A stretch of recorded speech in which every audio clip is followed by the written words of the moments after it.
Hello and welcome to The Experience Show. My name's Rachel. I am the founder of a company called The Experience Corporation, and I help people just like you to improve their customer service and customer experience skills. So, in this video, I'm going to be sharing with you some customer service skills training, and it's all about telephone excellence. So, this video is going to be really great if you yourself want to improve your customer service telephone handling skills, or if you have a team and you'd like to share the video so they can improve their skills, this will be great for you as well. You can also use the video to upskill yourself so you can then pass on the skills that you learn to your team members. So, what are we going to cover off in this training session? You are going to be learning the 5 pillars of a fantastic phone call. These are 5 things that every single phone call that you take or your team takes should have. They're elements that make up a great phone call, and I'm going to be sharing the practical things that you need to do to actually apply these 5 pillars to every phone call. So let's get straight into it. To give you an overview of the 5 pillars, they are: number 1, engaged listening; number 2, clarification; number 3 is call control; number 4 is professionalism; and number 5 is positive communication. So let's kick off with pillar number 1, engaged listening. You might be thinking, what on earth is engaged listening and how do I actually apply it? Well, engaged listening is simply where you are on the phone call with your customer and you are completely engaged in that conversation. You're free from distractions and you're applying a few techniques so that your customer actually knows that you're engaged with that phone call. There's nothing worse than speaking to someone and you know they're not really wanting to help you, they're not really engaged with what you're saying, and that can cause a lot of frustration to a customer, and it can really decrease the level of customer experience that you're providing. So let's think about, how can we demonstrate engaged listening? Well, here are a couple of things that you can do, and I'm going to give you the practical soft skills to make sure you're engaging with all your customers on the phone. So the first way to apply engaged listening or to demonstrate it is what's called a verbal nod. Now, to explain what this is further, if I was speaking to you face to face and you were my customer, we were talking about something and you were explaining your situation or your query, and in response to what you were saying, I nodded like that, you would know I am engaged with what you're saying. However, when you're speaking to someone over the phone, they can't see you. So if you start nodding, well, they're not going to know that you're nodding. It's just actually going to be a bit weird. So what you can do is a verbal nod. And that's simply making a noise in response to when a customer gives you some information. So if a customer says, I'm calling today because I need help with my pet insurance, you can respond with a verbal nod such as, mm-hmm. And throughout the phone call, keep providing those verbal nods because it reassures your customer that you're engaged and you're listening to what they're saying. So it's literally going to sound like, mm-hmm, mm-hmm, mm-hmm. And that's all it is. That's a verbal nod. And that's one of the key things you can do to engage your customer with the call. The next thing you want to do is what's called acknowledge. You want to acknowledge feelings and circumstances from your customer. If your customer tells you how they are feeling about a situation, for example, let's go back to the pet insurance example. Let's say you work at a pet insurance company and they explain their puppy or their dog has just passed away and they need to claim on their pet insurance. They've just shared with you a circumstance and also how they're feeling about that circumstance. What's happened? Unfortunately, their pet dog has died and they're feeling a bit upset and sad about it. So acknowledge what's happened and their feelings. And to do that, you want to now verbalize that and say something along the lines of, I'm so sorry to hear about your loss. We're here to help you and to support you through this challenging time. Acknowledging it is not just for when a customer shares something difficult or tragic. It can just be anything. So let's say they've given you their name. You can say, thank you for giving me your name. How can I help you today? You really want to avoid radio silence when a customer gives you information, because if you're not saying anything back to them, you're not building a rapport. And again, they don't know that you're engaged in that conversation with them. The third thing you can do for engaged listening is to simply take notes. When a customer gives you some key information, write down what they've said because you may need to come back to that piece of information so that you can resolve their query. So take notes about important dates, important circumstances, things that are going to be relevant to the phone call so that you can resolve the query. What this does is it shows the customer you're listening because they're not having to repeat themselves when they've already given you that information. The fourth thing you can do for engaged listening is to ask relevant questions. So if a customer has given you some information but you need a bit more clarification, make sure you ask relevant questions throughout the call. So again, you're able to help them and to resolve their query even quicker, and it demonstrates that you're listening and responding to what they're saying. The final thing you can do for engaged listening is called summarising.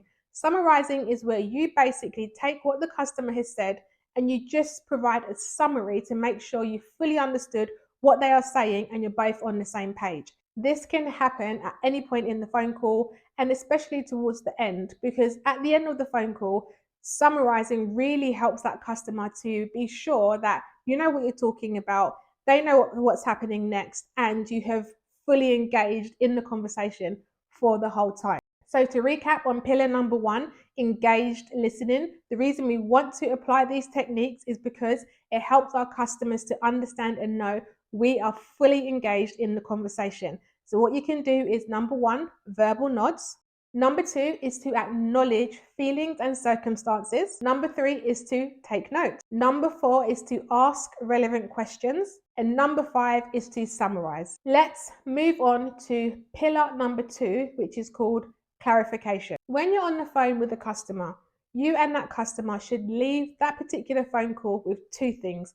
Number 1, the query should be fully resolved. Now, the situation may not be fully resolved, but that particular query that the customer had with you over the phone, that should be resolved. And number 2, there needs to be a clear course of action of what's going to happen next, even if that means nothing is happening next. You and the customer need to be clear about that. And it's your responsibility to ensure you and the customer have clarification. So let's dive a bit further into pillar number 2, which is clarification, and how you can actually ensure that your customers leave with a full understanding of what's going to happen next. To demonstrate this, I'm going to use another example. Let's say, just imagine and picture you work at a car insurance company and your job is to speak to customers about their claims, about accidents and things like that. So Mr. Brown gives you a call and explains he has had a car accident and he needs to complete a claim form to explain everything that's happened. So once Mr. Brown has explained all of the details of his accident and what's happened, and you've taken down some information, you get to the end of the phone call, and now Mr. Brown needs to know what is going to happen next. Now, the worst way to end that call is to say, "Thank you so much, Mr. Brown, for calling today. I'm going to send you out a claim form." And that's the end of the call. That call with Mr. Brown should actually end with a couple of things. Number 1, you should explain to Mr. Brown that you will be sending out a claim form to him and it's going to take 5 to 7 working days or however long it's going to take. And also, if possible, give Mr. Brown the option to send that claim form via email so he can download it and actually get it to you quicker.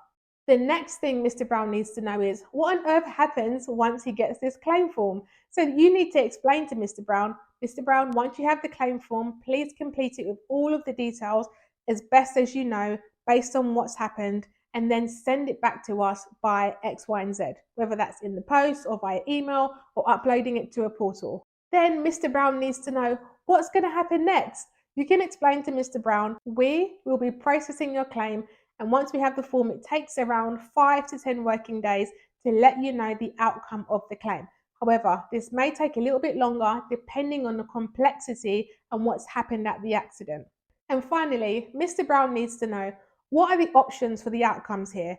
So you can explain, Mr. Brown, in these sorts of cases, there are 3 possible outcomes. Number 1, we will pay your claim in full. Number 2, we won't pay your claim if we find out that the accident was your fault. And number 3, we will pay a partial amount to your claim. And then Mr. Brown may have some more questions. But just to go back, in the first example, I just said, Mr. Brown, I'm going to send you a claim form. And in the second one, I explained, I'm going to send you a claim form. Here is how you complete it. this is what's happened is going to happen next, and here is our process for how we deal with car insurance claims. And so pillar number 2 is all about clarification and clarifying to your customers what happens next all throughout the phone call. If they have a question, being super clear on what's going to happen. Avoid using things like, hopefully Mr. Brown will get back to you in a few days, because it's super ambiguous and really it's not helpful at all. Mr. Brown needs to know exactly what's going to happen, and you are that person who knows your organization and your organization's processes way more than Mr. Brown does. So be super helpful and make sure you're clarifying on every call. Pillar number 3 is call control.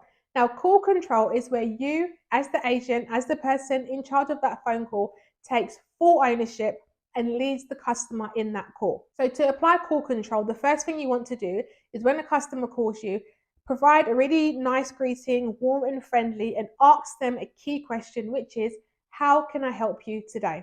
Now, you may think this sounds really obvious, but if you don't ask that question, what can happen is a customer may start rambling and telling you lots of information about the cat, about the dog, about the grandma. And what that does is it takes up time that you could be using to help that customer and other customers. So call control is all about being efficient over the phone, extracting the information that you need to resolve a query, resolving it quickly, and if a customer is rambling, finding ways to actually extract the right information. So how do we do that? If a customer is going off on a tangent and the information they're providing is not really helping you to help them, what you can do is politely interrupt them and then ask them a very direct question.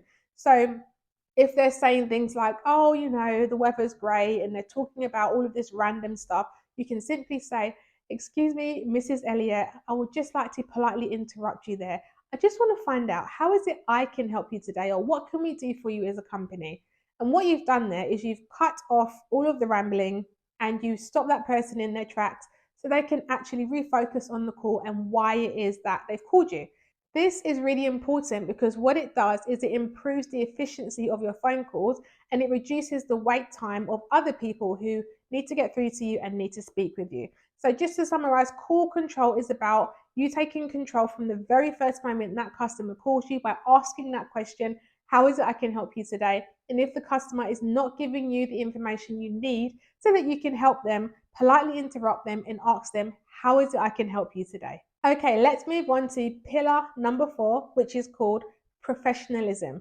What is professionalism and how can we demonstrate it over the phone? It's so important because you are representing, number 1, yourself, and number 2, you're representing your organization and your company. Your company has a professional image and brand to maintain with their customers, and they've chosen you to work there. So it's important that you uphold those values. But how do we actually demonstrate professionalism, and what does it actually mean? The Cambridge Dictionary describes professionalism in the following way: the combination of all the qualities that are connected with trained and skilled people. So if you want to be seen as trained and skilled, being professional is how to get there. Now let's look at the nitty-gritty and I'll explain how you can demonstrate professionalism. The first thing you want to do is be mindful of the words that you speak. Now, when you're on the phone with a customer, remember you're at work, you're not at home, you're not hanging out with your homies, you're not chilling out with your mates, with your friends. So make sure there's a difference between the language you use at work versus what you use at home. And the type of words you want to use when on the phone are things like, thank you for holding, or thank you for waiting. How is it I can help you today? Or is it okay if I call you by your first name? So you want to be really polite in the words that you're using. And if you're not too sure, listen to a colleague who you would regard as being professional and just kind of like take bits and bobs from them so you can see how it's being done.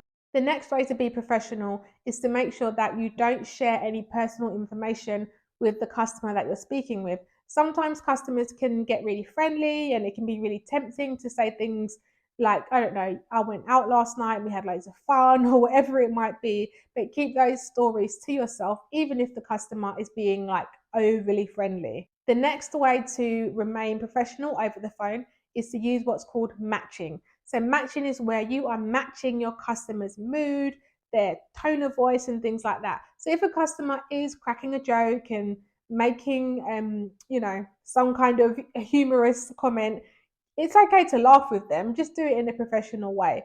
Or if the customer is sad and is reporting some bad news to you, or something's happened that's causing them to be sad, mirror that by saying how sorry you are, they're going through a difficult time, and express the fact that you are there to support them.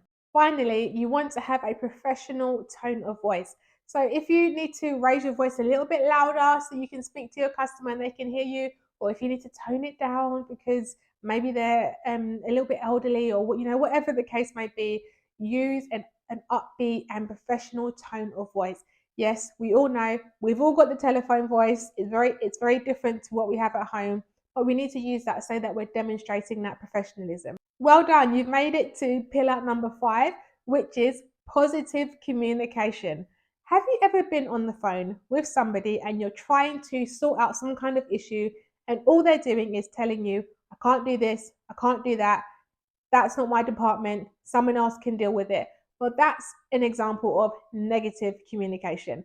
Positive communication is where you are telling the customer everything you can do to help them rather than what you can't do to help them. A recent study by the Institute of Customer Service found the number one thing that customers wanted businesses to fix was to have friendly and knowledgeable staff. And one of the ways you can become friendly and knowledgeable or improve that skill is by using positive communication. So, how do we do it? Well, there's one golden rule: never tell a customer what you can't do for them. Always tell them what you can do for them. Now, you may be thinking, but Rachel, I can't help every single customer. Sometimes when somebody calls me, they actually need to speak to somebody else, a different department. That's fine. But instead of saying to the customer, I can't help you, or you need to call another organization, or I need to put you through to someone else, that's not something I can deal with. Avoid those negative languages, because what it does is it makes the customer feel like you don't want to help them. And it just instantly evokes an emotion of negativity because you yourself are potentially being negative. So, what you can do is explain, I can do X or I can do Y, even if that means you have to signpost them to a different organization, or you have to route them through to a different department. The other thing you can do to demonstrate positive communication is proactivity.